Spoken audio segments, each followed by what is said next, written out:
Hi, welcome back.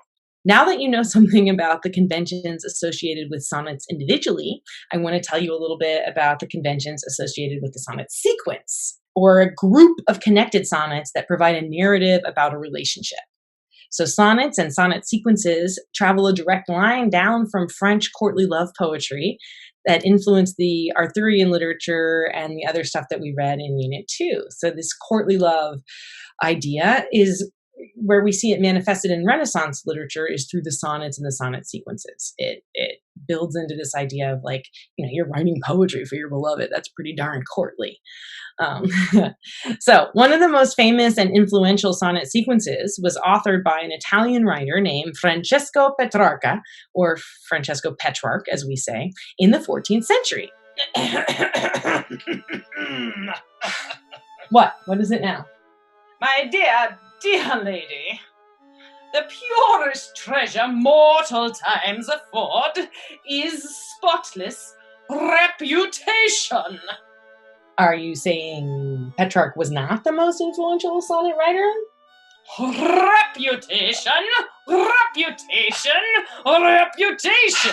I have lost my reputation. I have lost the immortal part of myself, and what remains is bestial. My reputation, lady. My reputation. Okay, all right, Billy, how about this?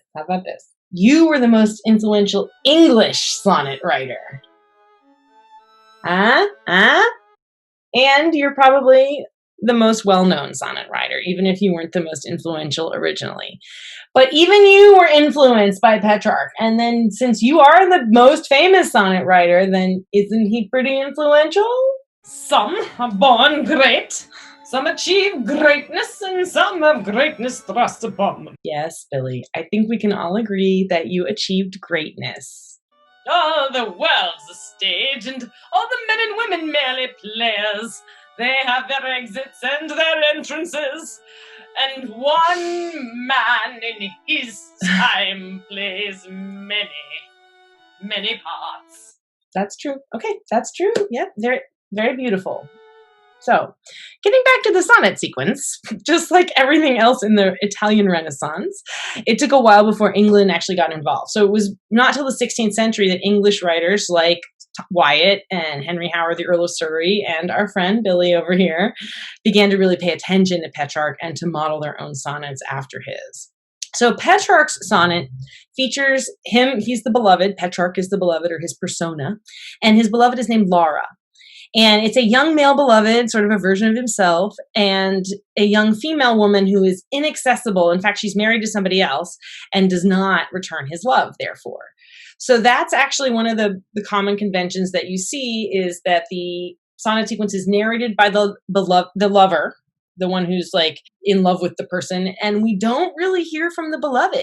Typically, we don't get her voice anywhere, or his voice, their voice. Typically, the beloved is someone who's already promised to someone else or already married. Again, you can see the influence of the courtly love tradition here. And the titles of the sonnet sequences sometimes reflect that notion of the lover as being the active one, etc. So Sir Philip Sidney's sonnet sequence is called Astrophil and Stella, which means star lover, astro, Phil. So Phil is to love, and astro is the heavens, so star lover, and Stella, which means star. And similarly, Lady Mary Roth, her sonnet sequence is titled Pamphylia to Amphilanthus. There's a mouthful for you. Which Pamphylia means all loving, and Amphilanthus means lover of two. So in one sonnet sequence, we have someone who's unattainable because they're a star, and then the star lover. Or we have someone who's all loving, trying to get the attention of somebody who loves two people, which is not great if you want them to love you only. All right. So that's kind of the nature of like the traditional sonnet sequence.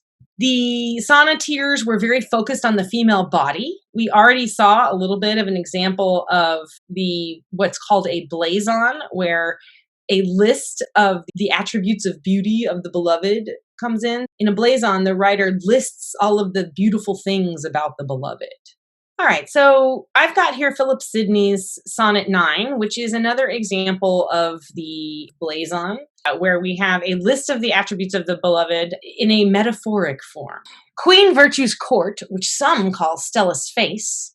So he's making a comparison. So there's the court of virtue, which he says is Stella's face. So already we have a comparison of her face to this object, this home, this court. Queen Virtue's court, which some call Stella's face, prepared by nature's choicest furniture, hath his front built of alabaster pure.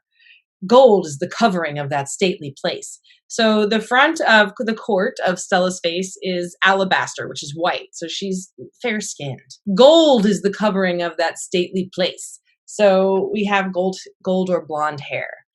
The door by which sometimes comes forth her grace, red porphyr is, which lock of pearl makes sure. So her lips are the door, and they're red, and they have pearl inside as the sort of handle or the lock, right? Whose porch is rich, which name of cheeks endure, marble mixed red and white do interlace. So she has red and white on her cheek, which means she's pale-skinned and has applied either rouge or blush, or she is in fact blushing and embarrassed or lusty, perhaps, so you see the white and the red in her face. And he calls those cheeks outright, right?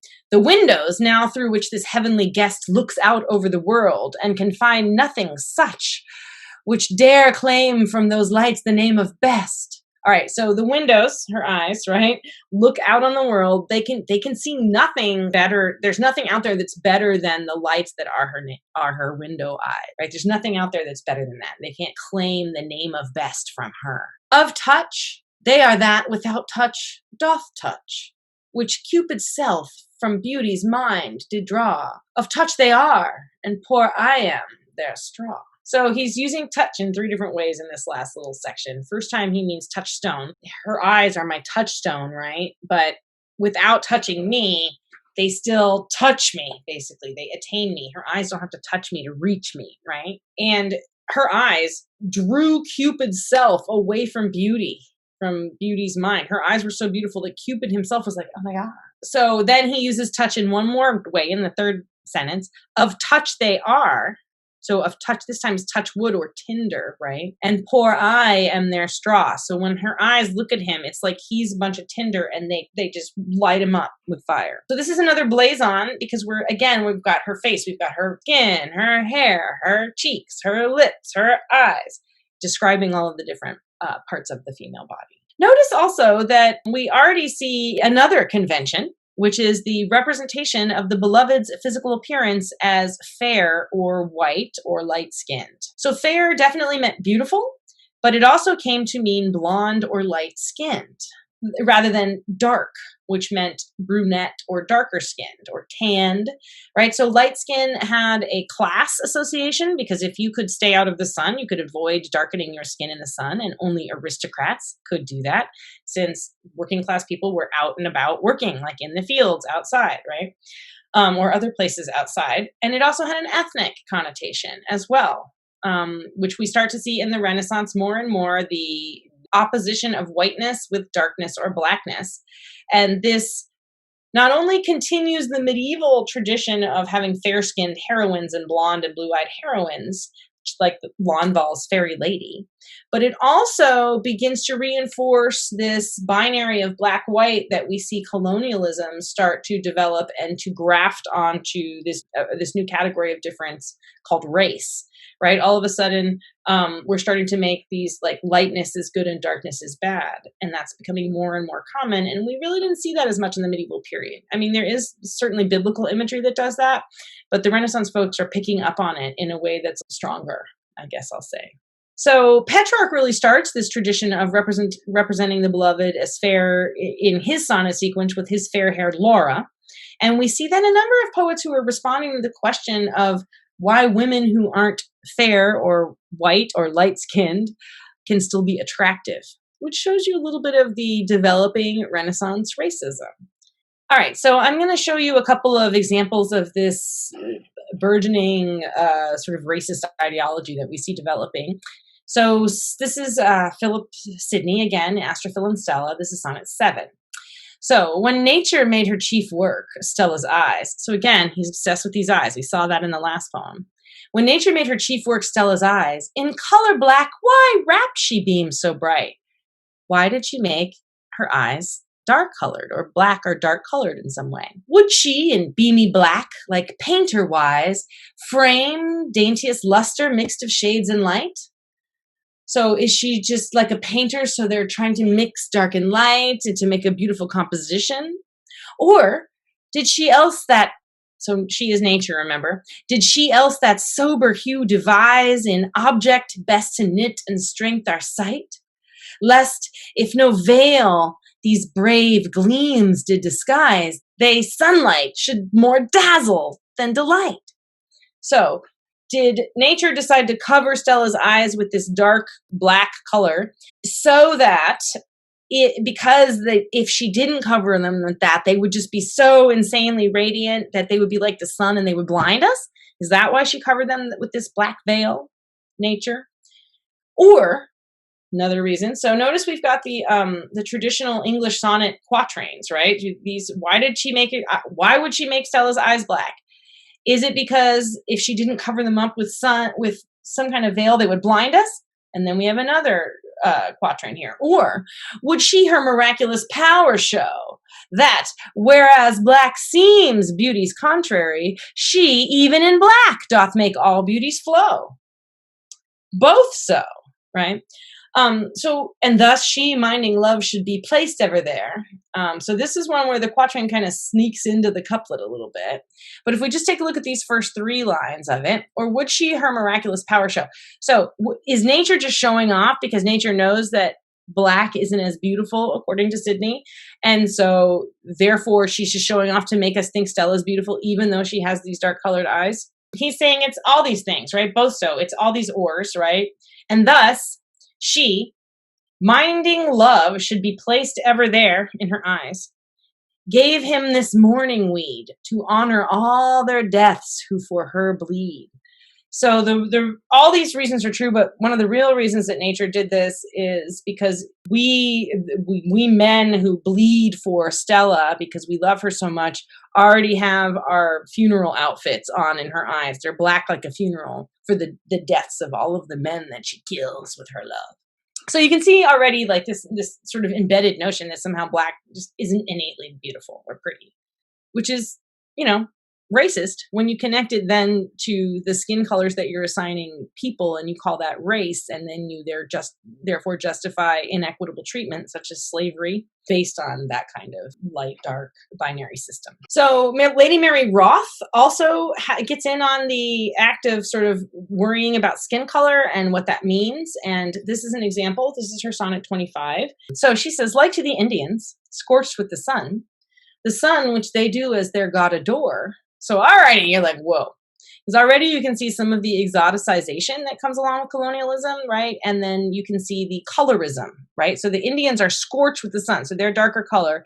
And then we have this like misinformed idea about what their religious practice is, right? So like them, so am I used by love, for evermore I worship him, less favors have I won. The more I worship love, the worse it gets for me, the fewer favors I have. So better are they who thus to blackness run. And she means the Indians here. So they're black. It didn't necessarily mean very, very dark colored skin, but just skin that wasn't ivory or very fair or pasty, as you can imagine from like some British skin. And I say this with only love because I'm very British in my history. So better are they who thus to blackness run, and so can only whitenesses want deplore, than I who pale and white am with grief's store, nor can have hope but to see hopes undone. So she's like, these Indians that she's talking about it's better for them to be black because the only thing that they have to upset them is the fact that they're not white. Whoa, lady, really? But me, I'm pale and white with grief, but I don't even have any hope. So they're better off than me because they at least have hope, and all they don't have is whiteness. I have whiteness and I'm still unhappy. Interesting view of how whiteness operates. Besides their sacrifice received in sight of their chose saint, mine hid as worthless right. Grant me to see where I my offerings give, then let me wear the mark of Cupid's might, in heart as they in skin of Phoebus light, not ceasing offerings to love while I live. In some ways, I see this as kind of a Italian structure, because it seems like this is offering a slightly different discussion than this. Up here, she's making this comparison to the Indians and saying they're better off than me, even though they're dark-skinned. And their sacrifice is received in sight of their chosen saint. So they are burnt by the sun, but they get to experience the sun, right? Mine is hidden as a worthless right? Mine's hidden. So grant me, I want to see where my offerings go, right? I would rather be able to see the thing that I'm worshiping, like the Indians can see the sun. So let me wear the mark. I'll take the hit. If it means I have to be dark skinned, then I'll do it, she says. Let me wear the mark of Cupid's might in heart, as they in skin of Phoebus's light. Phoebus is the sun god. Not ceasing offerings to love while I live. I want to wear the mark of Cupid in my heart, like they wear the mark of the sun on their skin, so that I can keep offering, my offerings to love the whole as long as I live. So again, we see the influence. These poems are a little bit later than some of the poems by Shakespeare and others. And you can see the sort of intensifying colonial discourse that is starting to really seep through the way that people are talking about things. And you're going to see this in Faustus as well, coming up next week. Shakespeare's Sonnet 130 is responding to both the tradition of the blazon and the way in which it functions to describe women. And it's also responding to the implicit racism and the assumption that dark is somehow not beautiful. It's a twofold critique, right? So Shakespeare then uses a slightly different rhyme scheme than Spenser. His are typically A, B, A, B, C, D, C, D, E, F, E, F, G, G. So my mistress's eyes are nothing like the sun. Coral is far more red than her lips red. If snow be white, why then her breasts are dun. If hairs be wires, black wires grow on her head. All right, so he's doing a couple things at once. First off, he's like, my mistress's eyes don't look like the sun. And we saw people compare him to sapphires. Sydney compares Stella's eyes literally to the sun.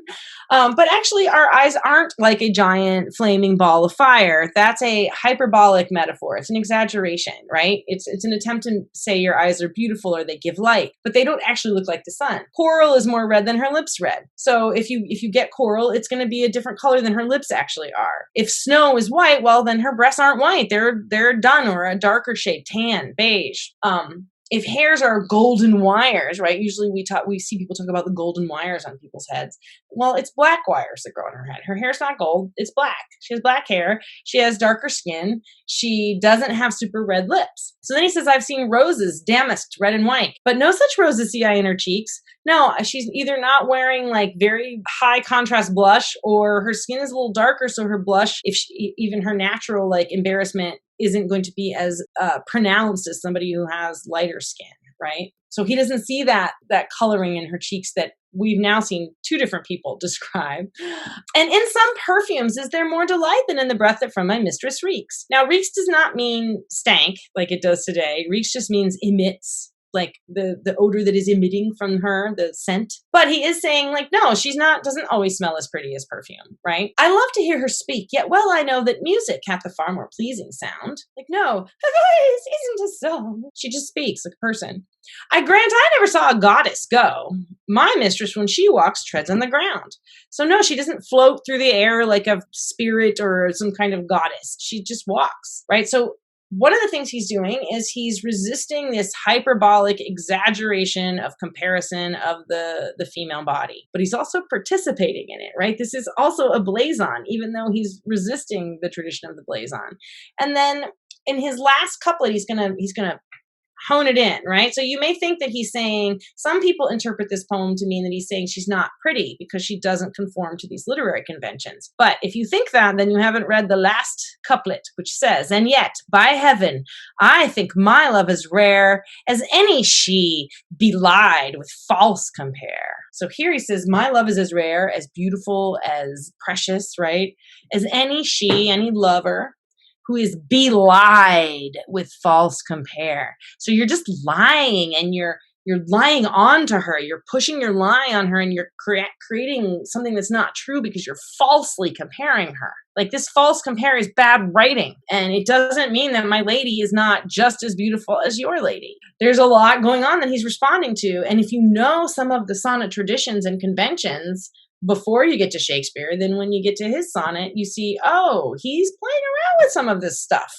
He's maybe resisting some of this stuff.